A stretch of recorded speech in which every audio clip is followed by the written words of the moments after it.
Tonight, I'll be talking about the state of Florida, which is another really important battleground state. And mostly I'll focus on Afro-Caribbean voters here. In 2010, the Afro-Caribbean population had grown over the years, as I mentioned in my book, which the title of it is there, The Caribbeanization of Black Politics. Over the decades, the Caribbean population, especially the Haitian population, has grown in Florida, but also in Broward County, which is north of Miami-Dade County.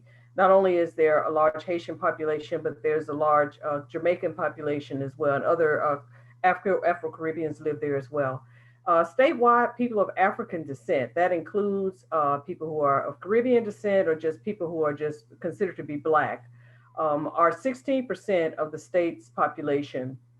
One in three uh, of the residents in Miami is an immigrant, and increasingly, one of three Black residents in Miami is an immigrant. And so, increasingly, Miami has always had a lot of immigrants, but increasingly, there are more Black immigrants who've relocated here over the decades.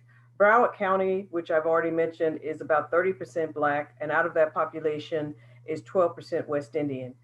The West Indian population is 5% Haitian in the state of Florida, 5.3% Jamaican, and less than 1% from other Caribbean and also other African groups. So that tells you a little bit about the diversity in the Black population here in the state of Florida. As far as their political behavior, I have a link at the top of the page. If you'd like to get this a copy of this presentation, just let me know, of an op-ed that I wrote about Black Democrats and the Black vote generally in Florida. But as far as Afro-Caribbean voters, there are a lot of similarities between them and other Black voters. Most of them are overwhelmingly Democratic, but they also show a larger tendency to vote for Republican candidates. In particular, in 2016, President Trump won 20% of the Haitian vote. And so for a Black voting group, that's a pretty significant percentage. And it's also much higher than the overall Black percentage for President Trump in 2016. A lot of that was possibly because they didn't like Hillary Clinton, but for whatever reason, he received a higher than usual percentage of support from Haitian voters. They also are, Haitians are more likely to run as Republican candidates. As a matter of fact, one of the first Haitian candidates in the state of Florida to win a major position in 2001 was a man by the name of Joe Celestin, who was a Haitian immigrant who later became a citizen. He became the mayor of North Miami, which has a predominantly Black, also a very large Caribbean population, and that made him the first Haitian American elected to lead a large U.S. city. Also, there's a Haitian American man who had served in the legislature as well. So they both ran as Republicans and won as Republican candidates. So now it's being said in 2020, and it's being debated among a lot of Haitian communities that there's a need to hexit.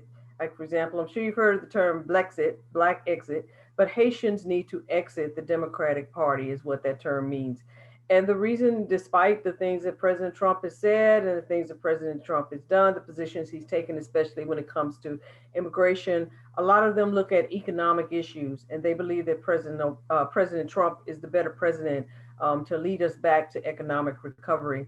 And then recently there was an incident in Florida just back in September when Kamala Harris came here to campaign and she visited with a number of Black leaders, but none of them were Haitian.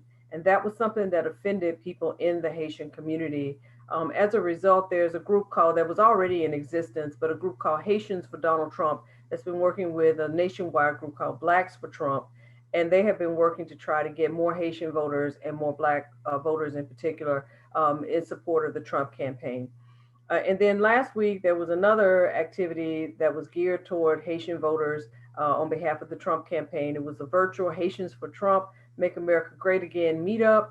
And Alveda King, who is the niece of the late Dr. Martin Luther King, who's a conservative activist, was involved in that. So there are efforts taking place in the state of Florida to try to target Haitian voters and to try to get more of them to join the Republican Party and vote for President Trump. So there's a key to winning in the state of Florida. Usually the voting margin is very close. President Obama only won by about 1% in 2008 and 2012. President Trump won by less than 1% when he defeated Hillary Clinton in 2016. So usually the voting margins are very close here. But there is a way for a candidate to win Florida. There are key swing voters here that if you really get a respectable percentage of support from these voters, you have a realistic chance of winning. First of all, senior citizens, which Joe Biden has done much better than Hillary Clinton did 4 years ago. There's a community called the Villages, which is near Orlando, a retirement community where there are a lot of older, mostly white senior citizens who are very politically active. They turned out heavily for President Trump, and now many of them are leaning toward President Biden. The I-4 corridor, which is known for its large Puerto Rican population, most Puerto Ricans in the state tend to vote Democratic. They also have a large population of liberals and progressives. South Florida, which is mostly Democratic, consists of a lot of liberals and progressives, but also has a large Republican population as well because there are a lot of Cuban Republicans and a lot of white Republicans in the Miami-Dade area. Younger voters, especially the cities that are listed here that all have colleges, especially in college towns like Gainesville, and others have a lot of younger voters that tend to lean heavily Democratic. And then black voters, which who mostly live in the cities that are mentioned here, and also the city of Orlando.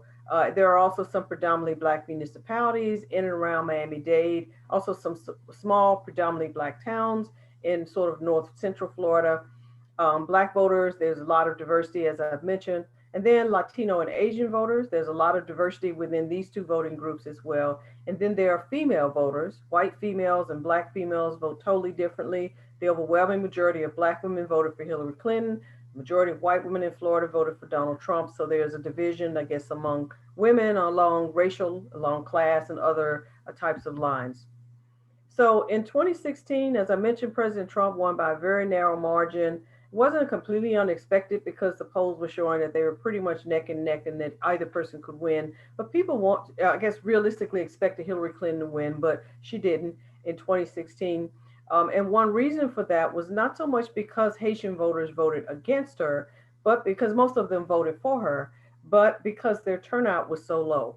And so that was something that the Biden Harris campaign is really trying to do to motivate people to turn out. So even if you get a block vote or a large percentage of support from people, if the turnout is low, it's not enough for you to win.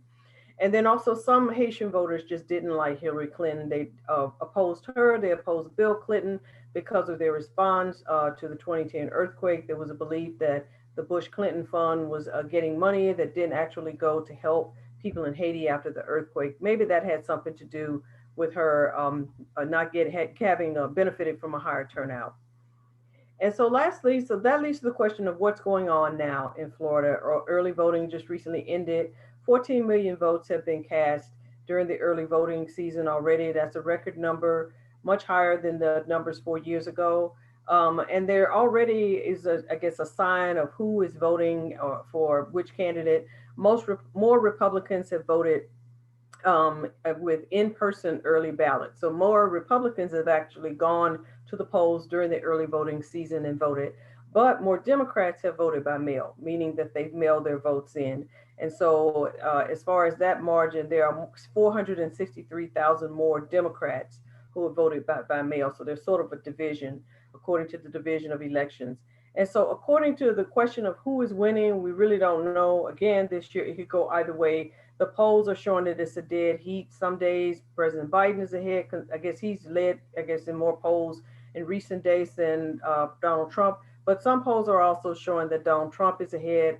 But mostly it's mostly tied. So Florida could easily go either way. So I'll just go ahead and stop there. Thank you.